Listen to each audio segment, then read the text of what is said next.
वंदे मातरम केवल एक संगीत नुहे, यह भारतर स्वाधीनता संग्राम आत्मा और जातीयतार प्रतीक। 1875 रु 2025 पर्यंतर 150तम वर्षीय यात्रा लोकसभा आयोजित स्वतंत्र वितर्क एक ऐतिहासिक मुहूर्तर रूप नहीं। वितर्क प्रधानमंत्री नरेंद्र मोदी नेतृत्वाधीन बीजेपी सरकार तत्कालीन कांग्रेस नेतृत्व को जातीय गीत को अखंड और सुरक्षित रखिबारे विफल हेबारे काठगोड़ा को टाणी। वितर्क केवल गीतर महत्व को स्मरण करूना, बरं कांग्रेस राजनैतिक स्वार्थ रे देश को विभाजन करिथिबा इतिहास उपरु परदा हटाई। शीत अधिवेशन षष्ठ दिन में लोकसभा 10 घंटार एक विशेष चर्चा होइथिला। प्रधानमंत्री मोदी को उद्घाटनीय भाषण में स्पष्ट होइछि जे कांग्रेस शासन काल में जवाहरलाल नेहरू नेतृत्व में जातीय गीत को विवाद रे टाणी मुसलमान लीग मनोभाव रक्षा पाई यार संपूर्ण रूप को दमन करा जायतिला। तेबे पूरी सांसद संबित पात्र मध्य एहाकु नै मत रखिथिले। निज भाषणर आरंभ रे समग्र संसद को वंदे मातरम द्वारा अभिवादन करी से बंकिम चंद्रक मातृभाषा बंगला रे एही गीत को गाइथिले। महेंद्र बोलिल एतो देश एतो मा नई, भवानंद बोलिल आमरा अन्न मा मानी ना, जननी जन्मभूमिश्च स्वर्गादपि गरीयसे। आमरा बोली जन्मभूमि जननी, आमादेर मा नई, बाप नई, भाई नई, बंधु नई, स्त्री नई, पुत्र नई, घर नई, बाड़ी नई, आमादेर आछे केवल सेई सुजलांग सुफलांग मलयज शीतलांग शस्य श्यामला। तखन बुझिया महेंद्र बोलिल तबे आबार गाओ। महेंद्र ने समझ लिया और उन्हें कहा, अच्छा भवानंद फिर से एक बार गा के मुझे सुनाओ।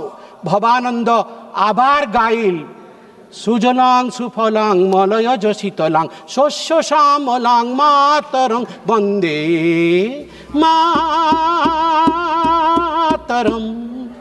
This is the way it was sung for the first time in Desh Rag in आनंद मठ। आनंद मठ में ये इस पंक्ति में कहते हैं भवानंद कि हमारी पत्नी नहीं है, हमारा पुत्र नहीं है, कोई हमारी माता नहीं है, कोई हमारा पिता नहीं है, मेरा घर नहीं है, मेरा कोई संसार नहीं है, मेरी एक ही जननी है, वह है वंदे मातरम सुजलांग सुफलांग भारत माँ ही तो मेरी माँ है। सांसद संबित पात्र एक ऐतिहासिक विवृत्ति पाठ करी कांग्रेस को चैलेंज करथिले, जोठारे नेहरू गीतर चिंताधारा को आधुनिक भारतर नुहे बोली अस्वीकार करथिले। जवाहरलाल नेहरू मतामत तुष्टिकरण द्वारा प्रभावित थिला। नेहरू विश्वास करुथिले जे वंदे मातरम रे थिबा चिंताधारा आधुनिक भारतर नुहे ना आधुनिक जातीयतार।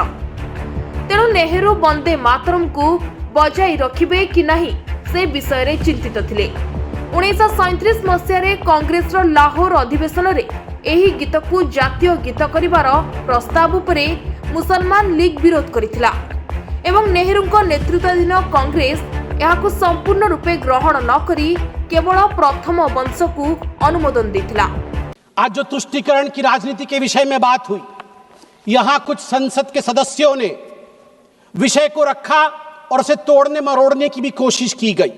कहा गया कि सुभाष चंद्र बोस जी ने चिट्ठी लिखा था जवाहरलाल नेहरू जी को, जिसके आधार पर नेहरू जी ने स्पष्टीकरण दिया था। मैं कहना चाहूंगा कि सुभाष चंद्र बोस जी ने चिट्ठी नेहरू जी को इसलिए लिखा था क्योंकि CWC कांग्रेस वर्किंग कमेटी की जो मीटिंग कलकत्ता में अक्टूबर 1937 में होने वाली थी 26 तारीख को, उससे पहले 9 अक्टूबर को उसका एजेंडा आया था।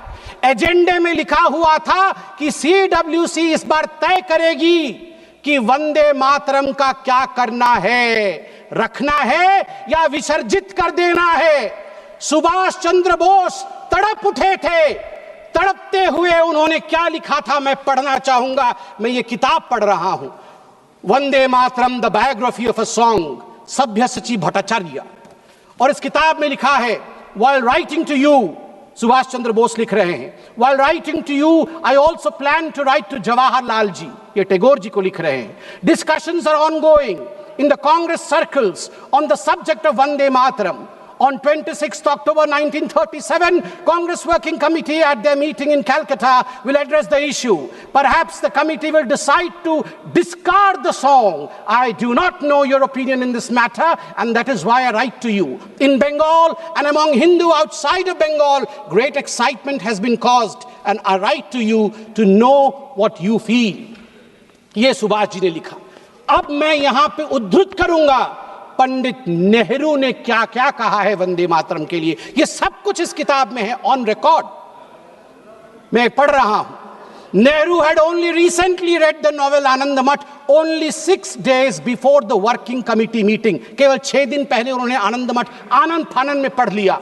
उसके बाद नेहरू ने चिट्ठी लिखा. Nehru writes on 20th October 1937, quote, I have managed to get an English translation of Anand Math, and I am reading it at present to get the background of the song. It does seem that this background is likely to irritate the Muslims. I do not understand it without the help of a dictionary. आप चिंता करिए, नेहरू देश के प्रथम प्रधानमंत्री आनंद मठ जैसे महान किताब को, बंकिम ऋषि बंकिम के उस महान ग्रंथ को आनंद फानन में 6 दिन पहले पढ़ रहे थे CWC, ताकि वंदे मातरम को विसर्जित करना है या रखना है इसका निर्णय वो ले सके. आप सोच के देखिए ये किस प्रकार की धृष्टता थी भारतवर्ष के साथ. और नेहरू जी कहते हैं मैं तो डिक्शनरी के बगैर वंदे मातरम समझ भी नहीं सकता हूं. LOP का भी वही हाल है.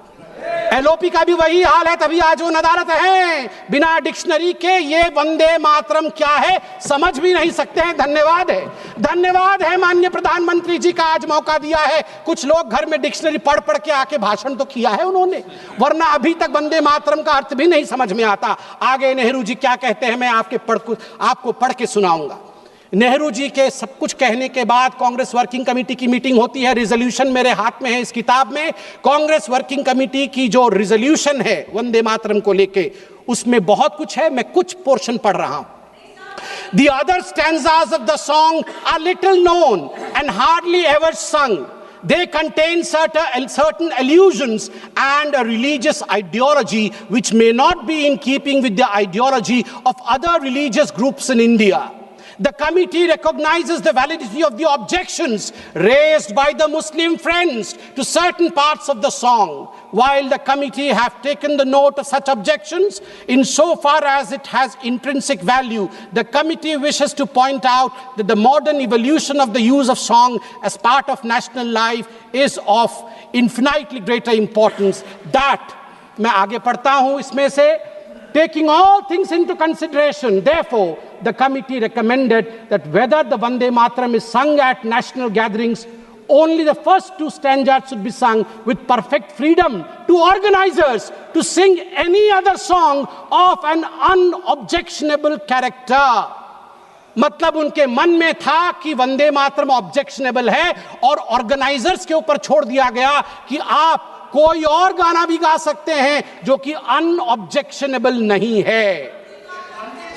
बार बार आप देखिए नेहरू जी का क्या कहना है. नेहरू जी चिट्ठी लिखते हैं सरदार जाफरी को. Nehru told Sardar Jafri that the song contains too many difficult words which people do not understand and the ideas it contains, मैं रिपीट कर रहा हूं इसे ध्यान से सुना जाए.